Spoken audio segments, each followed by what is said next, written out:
Hi, my name is Ella Schnobrick, and I'm here today to tell you all about the effects of the meat industry on our environment. I've been a vegetarian for 8 years now, and I'm so proud to say that because I know that I've been doing my part to help save the environment. That's why I'm here today to tell you all about how damaging the meat industry is for our planet so that you can make an educated decision to make the switch too.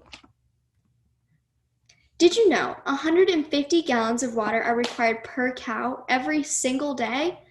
This is just one of many horrifying and shocking facts about factory farms and their effect on the environment.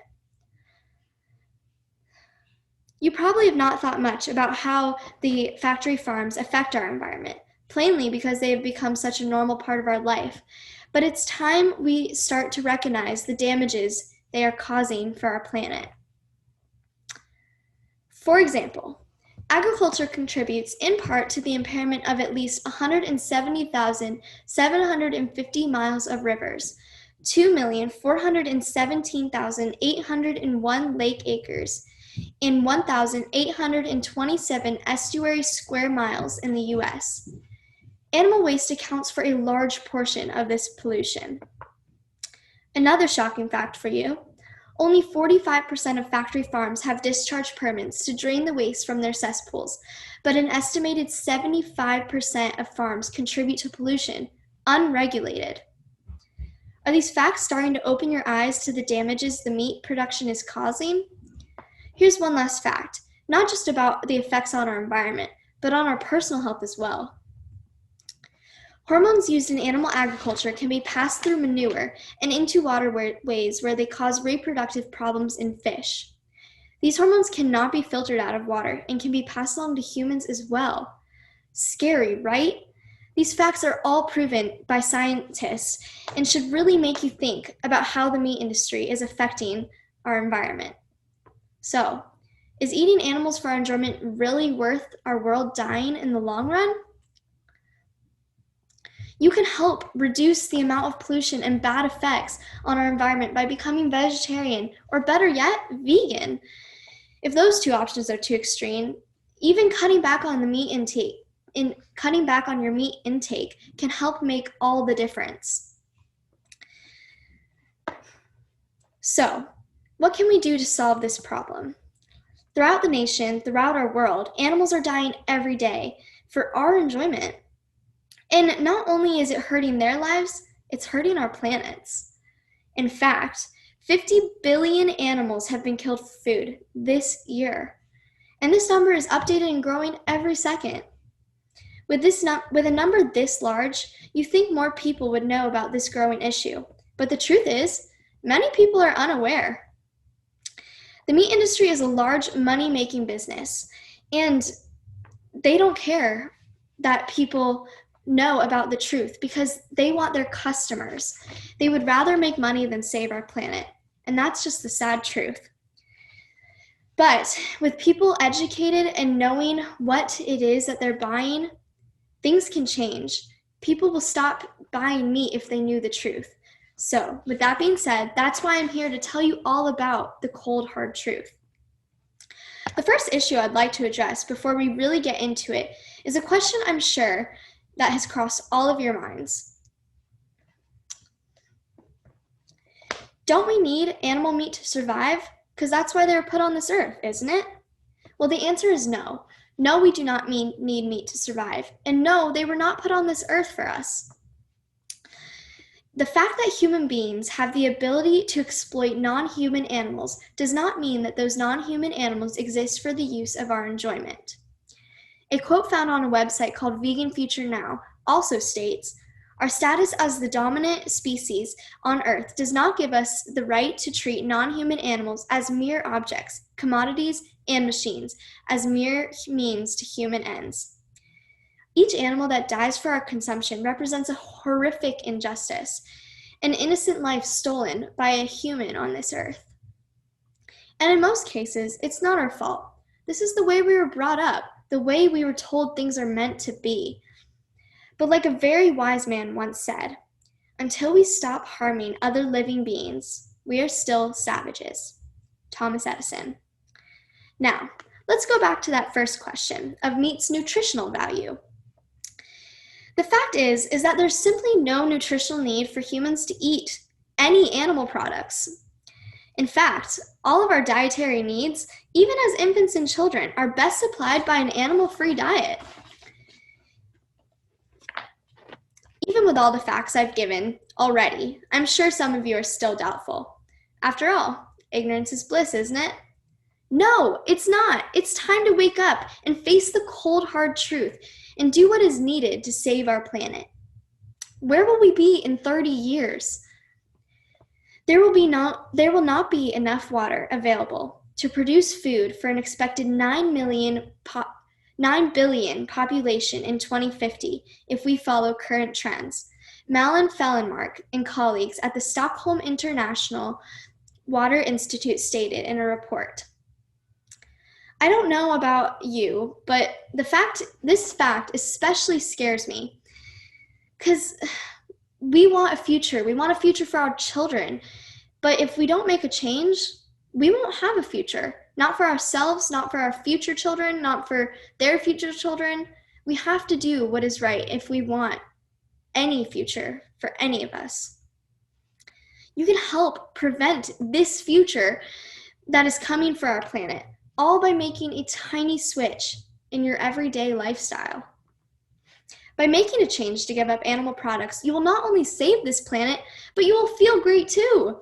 How amazing will it feel to know that you are making a change for our world?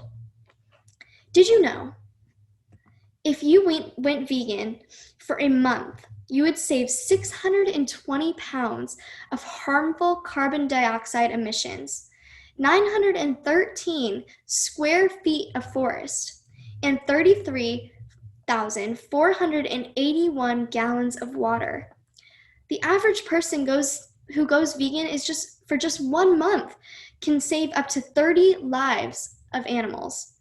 So over a period of 40 days, that's around 40 animals saved. I've been a vegetarian for 8 years now, and to know that I've saved an estimated 3,000 animals makes me so happy. I know that I'm doing my part to save the earth, and I'm sure that you all want to feel that way too. So, I'm sure some of you are thinking, but still, won't it take forever to make this change? Well, yes, going vegan might not save millions of animals in farms today, but you will be part of a larger collective of people, reducing the demand of meat, dairy, and eggs.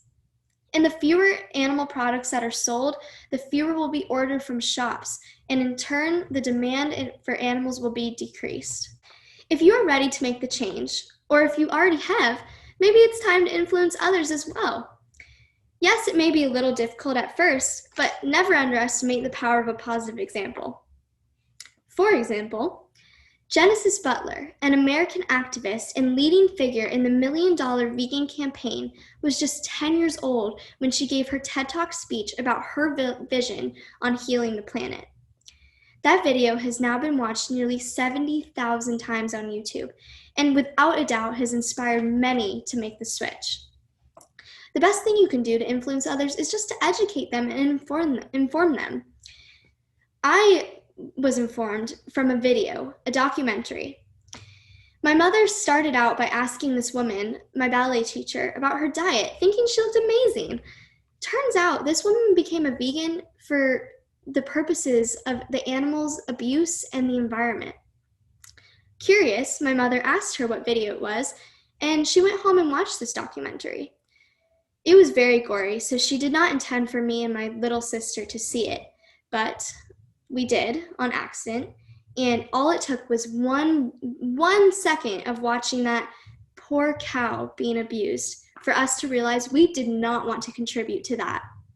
So we became vegetarian, and we have never looked back.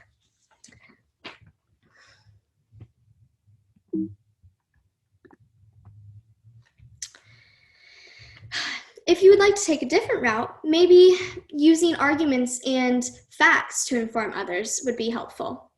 People like to look to statistics for proof in many instances.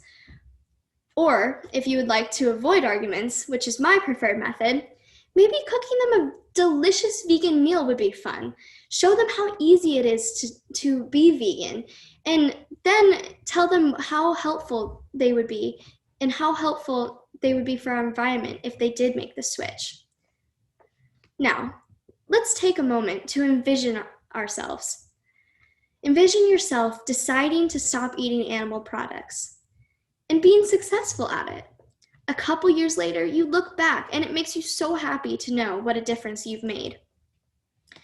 You are saving the earth just by making a switch in your diet. Think of all the people you've probably influenced along the way, too.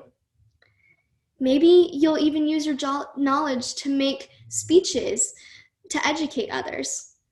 That's the way you learn, so why not spread it? There's seriously no disadvantages to this lifestyle. You're helping save the planet and the animals by giving yourself a healthier lifestyle. And if you're worried you're going to miss meat, there are thousands of amazing and realistic meat alternatives today. Now it's time to put it all into action. Time to make a difference. With all the problems with our world and the suffering of these poor animals they are going through, sometimes all it takes is a personal change to make the biggest difference for our environment, for our future on Earth. If we don't, we will be in dire states.